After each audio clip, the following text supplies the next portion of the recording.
Hi hello నమస్తే friends, welcome back to our channel VR tailors. ఎలా ఉన్నారు friends? అందరూ బాగున్నారని అనుకుంటున్నాను. కొంచెం క్లైమేట్ అయితే చేంజ్ అవుతుంది కదా, జాగ్రత్తగా ఉండండి.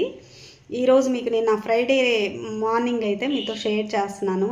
ఇదిగోండి, నేను గుమ్మ ముందు నైటే నేను క్లీన్ చేసేసుకొని ముగ్గు అయితే పెట్టేసుకున్నాను. ఇప్పుడు నేను ముగ్గు అయితే చేత్తో వేయలేకపోతున్నాను కాబట్టి నేను ఫింగర్ కొంచెం నాకు సూదిపడి ప్రాబ్లం అయింది కదా, కానీ ఇలాగ ప్రింట్ దొరుకుతాయి కదా, ఈ ప్రింట్ అయితే నాకు ఇలాంటి సిచ్యువేషన్లో చాలా హెల్ప్ అవుతాయి. ముగ్గు అయితే పెట్టకుండా ఉండటం జరగదనమాట, హెల్త్ ఎలా ఉన్నా సరే. ఇవి కొన్ని కొన్ని మనకి మనసుకు సంతోషాన్ని ఇచ్చేవి. అవి చేయాల్సిన రొటీన్ అలా అలవాటు అయిపోయాక కొన్ని ఇయర్స్గా అదే అలవాటు అయిపోతుంది. ఇక నాకు హెల్త్ బాగాలేక కొంచెం ఏలు ప్రాబ్లం అయ్యి ఇది ఇలా ఉందనుకుంటే, ఈ పక్కన కన్స్ట్రక్షన్ అండి, చంపేస్తున్నారు అసలు. సౌండ్స్ కానీ ఆ దుమ్ము అయితే క్లీన్ చేయలేక చచ్చిపోతున్నా. కానీ వీళ్ళు మాత్రం వర్షం పడుతున్నా చలిగా ఉన్నా 6కే స్టార్ట్ అయిపోయి వర్క్ అయితే ఎర్లీగా స్టార్ట్ చేసేస్తున్నారు. వాళ్ళ యొక్క ఆ వర్క్ డెడికేషన్ చూడండి. స్టార్ట్ చేసి ఎంత ఫాస్ట్గా కట్టేస్తున్నారు. ఆ హౌస్ అయితే తొందరగా కట్టేసి త్వరగా గృహప్రవేశం అయిపోతే బాగుండని నాకు హ్యాపీగా అనిపిస్తుంది, ఎప్పుడైపోతుందా అని. ఎందుకంటే అంత డస్ట్ వస్తుందన్నమాట ఆ సిమెంట్. ఇంకా ఇదంతా క్లీన్ చేసుకోవడానికి చాలా టైం అయితే పడుతుంది. చూడండి, 2-3 డేస్ నుంచి వెలవెలలాడిపోతుంది నా మిషన్ ఏరియా అయితే. ఎలా ఉందో అలాగే ఉంటుందన్నమాట. 4 రోజులు అయిపోయింది. ఈ 4 డేస్లో 3 బ్లౌజెస్ స్టిచ్ చేశాను అనమాట. రికార్డు, నాకు నేనే రికార్డ్ అనమాట.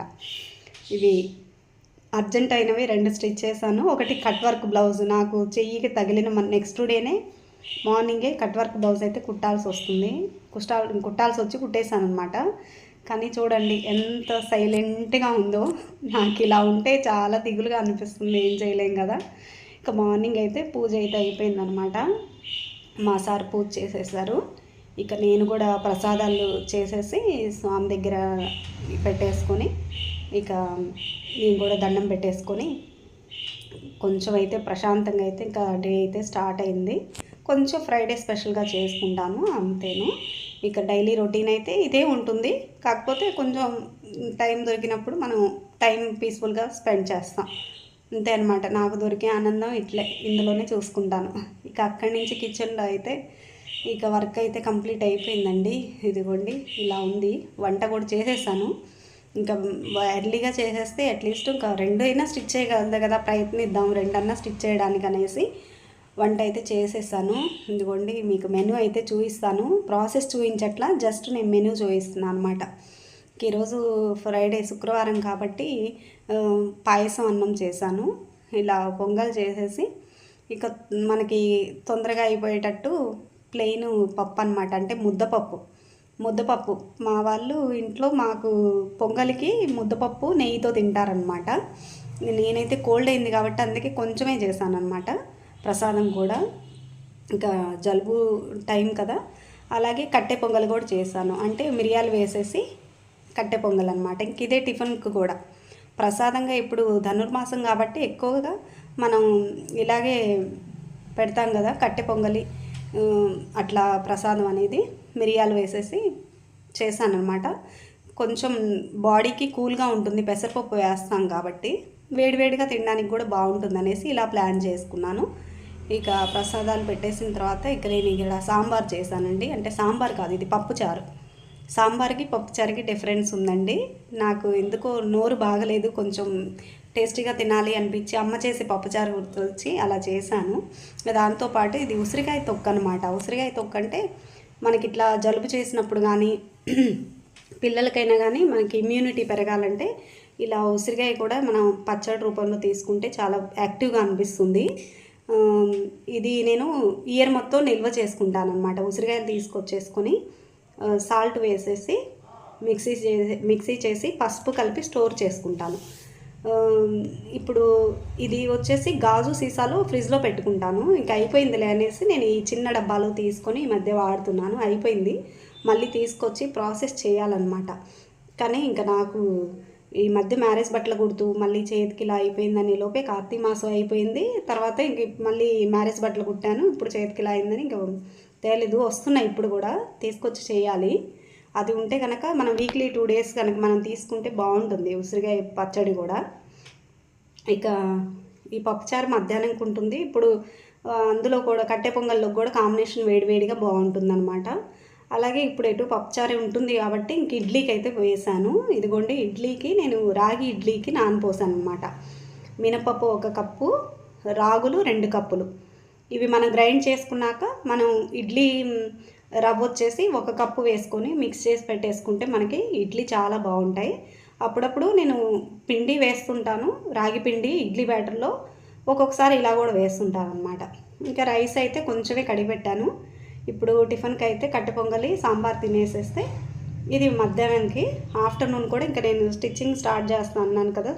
ఇక స్టిచ్చింగ్ చేసినా చేయకపోయిన రొటీన్ ఇలాగే ఉంటుందండి. నాకు కొంచెం హెల్త్ బాగున్నా లేకపోయినా కొంచెం మా సార్ హెల్ప్ చేస్తారు. ఈ రొటీన్ అయితే ఇది చేంజ్ అవ్వదు. కొంతమంది నేను ఇలా ఇంతకుముందు వ్లాగ్లో చూపించినప్పుడు రైస్ ఇలాగా డబుల్ బాయిలింగ్ మెథడ్లో పెడతానండి బాగుంటుంది అన్నప్పుడు, అక్క కింద వాటర్ పోయాలో లేదో తెలీదు అనేసి అడిగారనమాట. ఇదిగోండి కొంచెం గ్లాస్ వాటర్ పోసి మనం రైస్ ఇలా గిన్నెలో కడిగి పెట్టేసుకొని మనం 1 గ్లాస్కి 2 గ్లాస్ వాటర్ వేసుకుంటాం కదా, అలా పెట్టుకుంటే మనం ఇట్లా సైడ్ ఎగ్స్ బాయిల్ చేసుకోవాలంటే కూడా నేను ఇట్లా సైడ్ వేసేస్తానమాట. ఇది రైస్ బాయిల్ అయ్యేలోపు అది కూడా బాయిల్ అవుతుంది, ఎగ్ కూడా. నేనేం చేస్తానంటే రైస్ 80% బాయిల్ అయిన తర్వాత ఆ ఎగ్ అనేది తీసేస్తాను బయటికి ప్లక్కర్తో, అంటే ఎక్కువ కుక్ అవ్వకుండా. బాబు కోసం 1 ఎగ్ వేసాను అనమాట. ఇంకా అట్లా ఇక ఆకుకూర కూడా ఈ మధ్య అయితే తగ్గించానండి. మెయిన్ వచ్చేసి క్లీనింగ్ అనేసి, ఈ ఆకుకూర క్లీన్ చేయడం కోసం ఆకుకూర స్కిప్ చేస్తున్నా అనేసి ఇక ఆకుకూర తీసుకొని నేను పక్క వంట చేస్తూనే ఈ ఆకుకూర అయితే క్లీన్ చేసి కడిగి ఆరబెట్టేసుకున్నాను. ఇక అలా కడిగి కనుక మనం పెట్టేసుకుంటే ఈవినింగ్ ఎర్లీగా చేసుకోవడానికి అవుతుంది. ఇక అన్నీ కుకింగ్లో కల్లా మెయిన్ టాస్క్ గిన్నెలే అనమాట. నాకు ఇక్కడ షింక్లో క్లీన్ చేసుకునే అవకాశం లేదు, చిన్నగా ఉంది కాబట్టి మొత్తం చేర్చి నైట్ టైం క్లీన్ చేసుకుంటాను. ఇట్లా వర్క్ అయితే రొటీన్ ఇలా ఉంటుంది నా రొటీన్. వీడియో అయితే చూసారు కదండి. మీతో ఒక 3 డేస్ నుంచి అయితే వీడియో పెట్టలేకపోతున్నాను. కొంచెం వాయిస్ కూడా క్లియర్గా లేదనమాట. కోల్డ్, కాఫ్, ఫీవర్ అయితే కొంచెం తగ్గింది, పర్లేదు.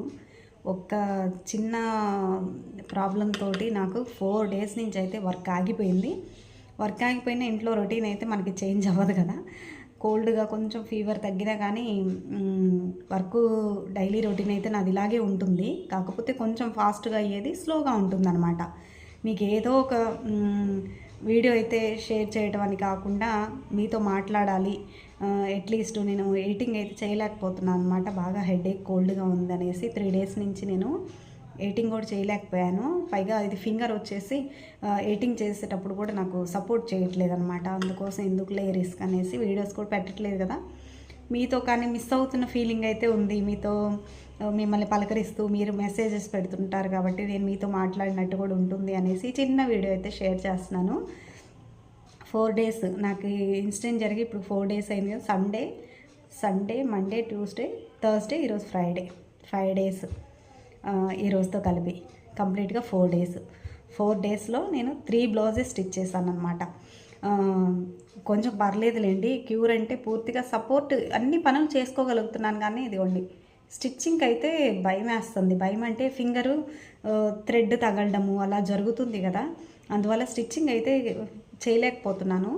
బాగా పెయిన్గా అనిపిస్తుంది. తగిలిన రోజు 2 రోజుల వరకు కన్నా ఇప్పుడు తర్వాత ఎక్కువ పెయిన్ అనిపిస్తుంది అనమాట. ఇంకా చిన్నగా ఈరోజు అయితే ఇంకా స్టార్ట్ చేద్దాం. ఇలాగే ఉంటే బట్టలు అయితే చాలా ఉన్నాయి, కస్టమర్స్ పాపం వెయిట్ చేశారు, ఫోన్లో వస్తున్నాయి. కొంచెం ఇట్లా బ్యాండేజ్ వేసేసుకొని మనకి ఇవి దారాలకి తగలకుండా చిన్నగా బ్యాండేజ్ వేసుకొని అయితే ఇంకా స్టార్ట్ చేద్దాం అనుకున్నానండి. నేను రికార్డ్ అనమాట. 5 డేస్లో 3 బ్లౌజెస్ స్టిచ్ చేశాను అని రికార్డ్ అనిపిస్తుంది. ఇవి ఇంకా తప్పలేదు, ఇవి అర్జెంట్ బ్లౌజెస్ కావడాన ఒక నిన్న మొన్న స్టిచ్ చేశాను. అంటే నిన్నంత గ్యాప్, ఒక 2 డేస్ అయితే ఫుల్ గ్యాప్ ఇచ్చాను. మొన్న ఒక రోజు మాత్రం స్టిచ్ చేశాను. ఇదిగోండి, ఇది మగ్గం వర్క్ బ్లౌజు, కొంచెం ఏజ్డ్ పర్సనే. ఇది ఎందుకు స్టిచ్ చేయాల్సి వచ్చింది అని అంటే, ఇట్లా నాకు హెల్త్ ఇలా ఉన్నా కూడా అంటే రెగ్యులర్ కస్టమర్, మీకు ఇంతకుముందు నేను చూపించాను మీకు ఈ బ్లౌజ్ అది మీద నేను 8 బ్లౌజులు ఏమో ఒకేసారి స్టిచ్ చేసి మీకు వీడియో కూడా షేర్ చేశాను, మీకు ఫాస్ట్గా ఎలా కటింగ్ చేసుకోవాలి, స్టిచ్చింగ్ చేసుకోవాలని. వీళ్ళ పాపది మ్యారేజ్ అనమాట. ఇంకా మ్యారేజ్ బట్టలు అయితే అయిపోయినాయి, కానీ మదర్ ఆగిపోయినాయి 2. ఇంకా తప్పనిసరి అయ్యి బ్యాండేజ్ వేసుకొని స్టిచ్ చేశాను. కానీ నార్మల్ స్టిచ్ చేసేదాన్ని అంత ఫ్రీగా ఫింగరు ఇలా బెండ్ అవ్వట్లేదండి. మామూలుగా ప్లాస్టర్ వేసి ఇట్లాగా మనం ప్లాస్టర్ బ్యాండేజ్ వేసుకొని స్టిచ్ చేస్తున్నా కూడా పైపింగ్ కదా నేను వేసేది, ఇంక ఇలా ఉన్న పైపింగ్ ఇదిగోండి, పైపింగ్ కదా వేసేది, ఈ ఫింగర్ తోటే ఈ ఏళ్ళతోటే కదా సపోర్ట్ అనేది నాకు కావాలి, అందుకోసం ఫాస్ట్ చేయలేకపోతున్నాను. ఎనీవే మామూలుగా ఫీవర్, కోల్డ్, కాఫీ లాంటివి ఉన్నా కూడా చిన్న ట్యాబ్లెట్ వేసుకొని అడ్జస్ట్ అయ్యి వర్క్ అయితే చేస్తాను. కానీ ఈ మెయిన్ ఆయుధమే మన చెయ్యి కదా, మెయిన్ ఆయుధంకే ప్రాబ్లం అయినప్పుడు నేను చేయలేకపోయి గ్యాప్ ఇచ్చేసాను. ఇంకా తప్పదు, ఇంక వాళ్ళ నుంచి అయితే మళ్ళీ రొటీన్లోకి అయితే స్టార్ట్ అవ్వాలి. ఎర్లీగా స్టార్ట్ చేయకపోయినా కొంచెం లేట్గా స్టార్ట్ అయినా అట్లీస్ట్ 2-3 స్టిచ్ చేస్తూ అన్నా కానీ చిన్నగా అన్నీ ఒక్కొక్కటి అయితే బయటికి తీయాలి. కాకపోతే కన్ఫ్యూజ్గా ఉందన్నమాట. ఇప్పుడు 4-5 డేస్ అయిపోయినాయి, అలా ఉండిపోయినాయి. వాటిల్లో నుంచి ముందు ఏది ఫస్ట్ స్టార్ట్ చేయాలి అన్నది అర్థం కావడం లేదు. క్రిస్మస్కి ఇవ్వాల్సినవే ఉన్నవి, మామూలుగా నార్మల్ వాళ్ళవి కూడా ఉన్నాయన్నమాట. న్యూ ఇయర్ ఉన్నాయి, న్యూ ఇయర్ అయితే ఇంక అప్పుడే కొంచెం క్యూర్ అయింది కదా, న్యూ ఇయర్ అయితే తర్వాత స్టార్ట్ చేస్తాం. ముందు ఇంకా క్రిస్మస్కి ఇవ్వాల్సినవి కొన్ని కాలేజీ డ్రెస్సులు, ఒక 2-3 కాలేజీ డ్రెస్సులు ఉన్నాయి. అట్లా ఎట్నుంచి స్టార్ట్ చేయాలన్నది అర్థం కావడం లేదు. మీకు అలాగే అనిపిస్తుందా? ఒక 4-5 డేస్ కనుక మీరు గ్యాప్ ఇస్తే మన హెల్త్ బాగాలేక కానీ ఇన్ కేసు ఊరేళ్ళు వస్తే కానీ ఎట్నుంచి స్టార్ట్ చేయాలన్నది కన్ఫ్యూజ్ అవుతూ ఉండుంటారా నాలాగా? అలా అనిపిస్తే కమెంట్ చేయండి ఫ్రెండ్స్. ఓకే, ఏం లేదు, మీరు అలా పలకరిస్తుంటే నాకు సొంత అక్క చెల్లెళ్ళు పలకరించిన ఫీల్ అనిపిస్తుంది అనమాట. నాకు సిస్టర్స్ లేరు, లేకపోయినా కానీ కస్టమర్స్ కూడా ఎవరన్నా అట్లా పలకరిస్తే నాకు హ్యాపీగా అనిపిస్తుంది అనమాట. పెద్ద వయసు వారిని అయితే నేను అమ్మ అని పిలుస్తాను, నాకు ఇష్టం అలాగా. ఓకే, అలా పలకరిస్తుంటే చాలా హ్యాపీగా అనిపిస్తుంది అంతే. ఓకే, సరే అండి, ఇది చిన్న వీడియో అయినా మీతో మాట్లాడినట్టు ఉంటుందనేసి ఈ వీడియో అయితే షేర్ చేస్తున్నాను. ఇక బ్యాండేజ్ అయితే వేసేసి ఇంకా ముందు కటింగ్ అయితే స్టార్ట్ చేయాలి. కటింగ్ లేదు కదా నా రొటీన్లో అయితే, ఇంతకుముందు నైట్ టైం కటింగ్ చేసుకుంటాను, మార్నింగ్ స్టిచ్చింగ్ స్టార్ట్ చేస్తాను. ఇప్పుడైతే కొంచెం హెల్త్ బాగాలేదు కాబట్టి ఇక నిన్న ఈరోజు వరకు ఫుల్ బ్రేక్లో ఉన్నాను. ఇక ఈరోజు స్టార్ట్ అయిపోయింది మళ్ళీ నా రొటీను. కాకపోతే స్లోగా అవుతుంది, ఫాస్ట్గా అయ్యేది స్లోగా అవుతుంది. బట్ అలాగే ఉంటే బాగలేదు కదా అనేసి మనం అలా ఆగే ఉంటే మళ్ళీ లేజీగా అనిపిస్తుంది, నిద్ర వచ్చినట్టు. అలా అని మనం రెస్ట్ తీసుకొని పడుకున్నా కూడా మనకేమీ మనసు ప్రశాంతంగా ఉండదండి, ఇటు మీదే లాగుతుంది. ఎందుకంటే కస్టమర్స్ వెయిట్ చేస్తారు కదా అని 4 రోజులు 5 రోజులు ఓకే, కానీ మరీ రోజులు తరబడంటే ఇబ్బంది కదా, ఇంకా మనం కూడా చేయాల్సిందే. ఇంకా అట్లా అని వర్క్ అయితే స్టార్ట్ చేశాను. ఓకే, మీకు ఇంకా నెక్స్ట్ రేపటి నుంచి వీడియోస్ వస్తాయి. అలా చెప్తూ ఉన్నాను, వెనక్కి వెళ్ళిపోతున్నాయి. బట్ ఏం చేస్తానండి, చెప్పాను కదా కోల్డ్ ఫీవరు. నాకు ఈ ఫస్ట్ కోల్డ్ ఫీవర్ ఎందుకు వచ్చిందో చెప్తాను మీకు. నేను సెప్టిక్ ఇంజెక్షన్ వేయించుకున్నాను కదా, దీనికి వేయించుకుంటే అంతకుముందే నేను మ్యారేజ్ బట్టలు బాగా బీభత్సంగా ఫుల్గా బిజీగా కుట్టడం వల్ల నాకు బాడీ ఓవర్ హీట్ అయిందనమాట. ఇప్పుడు ఈ చలికాలంకి మన వాటర్ కొంచెం అంత ఎక్కువగా తీసుకోం కదా, దానివల్ల ఈ ఇంజెక్షన్కి నాకు బాగా ఓవర్ హీట్ అయిందనమాట. నాకు నిన్న డాక్టర్ గారు చెప్పారు, కొంచెం కూల్గా ఉండండి, కూల్గా తీసుకోండి బాడీకి, కానీ చలికి వేడివేడిగా తినాలనిపిస్తుంది, కొంచెం హాట్గానే మనం తినే పదార్థం కూల్గా ఉండేటట్లు అని అలాంటి ప్లాన్ చేసుకుంటూ ఫుడ్ చేంజ్ చేసుకుంటూ వెళ్ళడమే. ఇప్పుడైతే హెవీ చేయను కదా, ఇక బాడీ ఏం కూల్ అవ్వదులేండి, హీట్ అవ్వదులేండి. ఎందుకంటే ఇప్పుడు నాకు ఏళ్ళు ఎటు బాగాలేదు కాబట్టి 2-3 స్టిచ్ చేస్తాను, అందువల్ల ఎక్కువేమీ హీట్ ఏమి ఉండదు. ఇక అట్లా అనమాట, అందువల్ల లైట్గా ఇక నేను అట్లా అని ఇప్పుడు 2-3 డేస్ స్టిచ్చింగ్ చేయలేదు కదా అని ఖాళీగా కూడా లేననమాట. నిన్న గుంటూరు వెళ్ళి రావాల్సి వచ్చింది. అంటే మాకు ఒక 1 అవర్ జర్నీ అనమాట, మేము ఉండే ప్లేస్ నుంచి. మా సారు నేను చిన్న పని మీద బయట పనులన్నా చూసుకున్నట్టు ఉంటుందనేసి బయట వెళ్ళి రావడం వల్ల కొంచెం వాతావరణం కూడా చల్లగా వర్షాలు పడుతున్నాయి కాబట్టి కొంచెం ఎఫెక్ట్గా అనిపించింది కదా అనేసి నైటు బాగలేకపోయినా మార్నింగ్ అదే టైము, ఈ ఒక టైం అలవాటైంది కాబట్టి 5:30కే మెలకు రావాల్సిందే. బలవంతంగా మనం పడుకున్నా కూడా ఇక మైండ్లో రన్ అవుతాయి అనమాట, లెగ్స్ ఈ పని చేయాలి, ఆ పని చేయాలి, లేట్ అవుతుందేమో అనేసి పడుకున్నా, నిద్ర పట్టదనేసి లేచి ఫాస్ట్గా కాకపోయినా నిదానంగా అయినా వర్క్ అయితే కంప్లీట్ చేసుకుంటున్నాను. ఓకే ఫ్రెండ్స్, ఇదండి వాళ్ళ వీడియో. ఈ వీడియో కనుక మీకు నచ్చుంటే తప్పకుండా లైక్ చేయండి, మన ఛానల్ని ఫస్ట్ టైం చూస్తే సబ్స్క్రైబ్ చేసుకొని నన్ను ఇలాగే సపోర్ట్ చేయండి. మరొక వీడియోతో మళ్ళీ కలుద్దాం. థ్యాంక్స్ ఫర్ వాచింగ్ మై వీడియో. Bye friends.